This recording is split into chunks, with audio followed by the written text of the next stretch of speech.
Nak mula simpan emas, kena tunggu ada duit yang banyak dulu ke? Sabung siri sikit-sikit, lama-lama emas kita membukit. Ramai yang baru mula nak simpan emas masih keliru.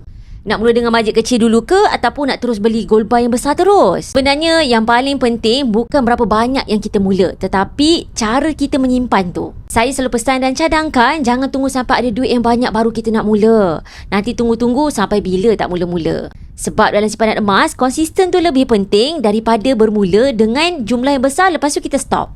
Okey, langkah yang pertama, guna duit lebihan kita. Duit yang kita tak perlukan dalam tempoh 1 ke 2 tahun. Yang tu boleh simpan emas. Yang kedua, anggap emas ni sebagai simpanan jangka masa panjang. Yang sekurang-kurangnya untuk 2 tahun ke atas. Barulah kita simpan emas. Dan yang ketiga, boleh asingkan sekitar 10% daripada gaji kita setiap bulan tu untuk simpanan emas ikut kemampuan masing-masing. Jadi, tak perlu tunggu kaya lah kan untuk mula simpan emas. Mula dulu dengan bajet yang kita mampu. Kemudian, kita konsisten tambah gram kita setiap bulan. Sikit-sikit, lama-lama emas kita pasti akan jadi bukit. Bila kita dah konsisten, kita dah tak perlu risau dengan turun naik harga. Kerana purata harga emas kita akan makin menurun. Nak mula menabung emas di Public Gold dengan ilmu yang betul, follow saya bantu anda sebaiknya.